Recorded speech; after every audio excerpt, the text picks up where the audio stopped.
When should you reach out to the Railroad Retirement Board?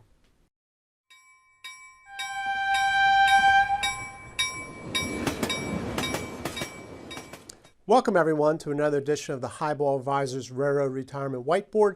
My name is John McNamara of Highball Advisors, and today we're going to talk about communicating with the Railroad Retirement Board, right? There's a lot of issues going on, between annuities and disability and survivor annuities and blah, blah, blah, all that stuff. So, right, when should you be talking to the retirement board and let them know what's going on, right? So I thought I'd write them down and just go through them, high-level stuff, and you can drill down a little bit deeper on it, right? So let's start from the top. I put them into categories. Government benefits, right? Are you collecting Social Security? Let them know, right? They have to know. You can't double dip. Very important. Hey, are you getting a government pension also, right? Maybe you were a part teacher sometime, so you might have a government offset. Or maybe your spouse was a teacher. So you have to let them know about non-covered service pensions, very important. And also public service pensions, right? All that affects your Tier 1 portion of your railroad retirement. Next part, are you getting a railroad pension? This has to really do with supplemental annuities, so I won't really get into it. That's way back on the supplemental annuity side, but that's another reason to. Then you have the work-related issues here, okay?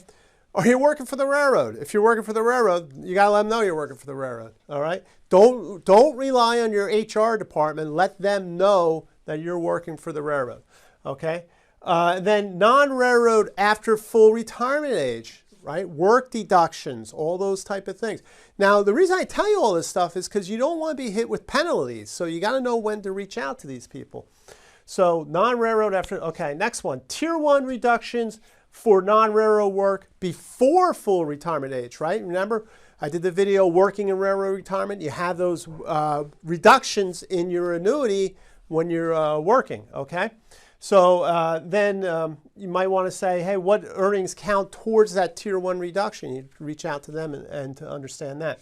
And then we get into pre-retirement employers information here, right? So basically, you've left the railroad. You've gone to work for another, let's say, Social Security company. You got to let them know that that's where you're working because that becomes your last pre-employment pre-retirement employer, right? They want to know that. That's called the LPE because they're going to, if you work for them once you start the annuity, then that's going to affect your Tier 2, right? So if they, if it comes to their knowledge that, hey, you worked before collecting your annuity and you're still working for them, reductions on Tier 2. Okay, and then there might be some exceptions on the LPE hit on the Tier 2, such as working for the post office, that type of thing. So, and then finally, the understanding your annuity deductions for the LPE, right? You contact them, say, hey, what's this? How much am I losing on it, right? Because that's good planning. That's good to know. So that makes sense to them. Then on the disability side, all right, some people are on the disability. I don't handle disability too much, so let's say if you're let's say you're retired and then all of a sudden you retire at 60 or 61 and then you get disabled, right? Let them know and then maybe you can get to Medicare a lot quicker. So that way you want to know. Or maybe you're on disability and you've recovered, right? Got to let them know that you've recovered also. They don't want to continue to be making those payments. All right, and then you can also ask them about disability work reductions. That's also important. And then if you're getting workers' comp, got to let them know that, right? All these things. I mean, there's a lot of issues going on here. And then on the personal side, right? Maybe your marital status has changed, especially if you get married and your spouse is now available for a spousal annuity. Oh, they got to know that. That's a freebie right there.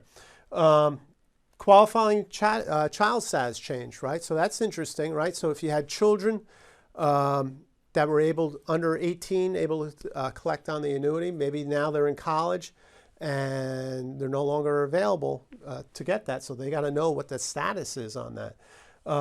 Conviction of criminal offense, all right? It's got to let them know that. That might be the second or third phone call. I call a lawyer first. But that would, you got to let the Railroad Retirement Board know that for sure. Spouse or employee death, so eventually everybody's going to have to make that phone call, which isn't great. Change of address, right?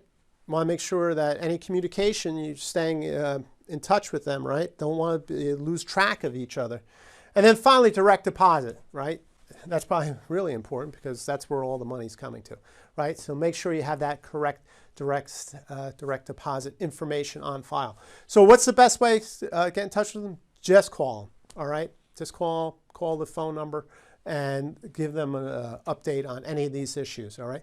Very, very important. Stay proactive. I know it's tough to get through the Railroad Retirement Board lately, but you know, taking an hour or whatever it takes, an hour or 2 hours, and if it's going to save you headaches that are going to take hours in the future to unravel or pay back in penalties or fines, you know, 1 or 2 hours out of your time is just worth it. It's just the way it is. So I hope you found this video helpful. You know, reach out to me if you have any questions or put them in the comments section, and you know, I'll respond to them in the comments section. That's always a great way to do it.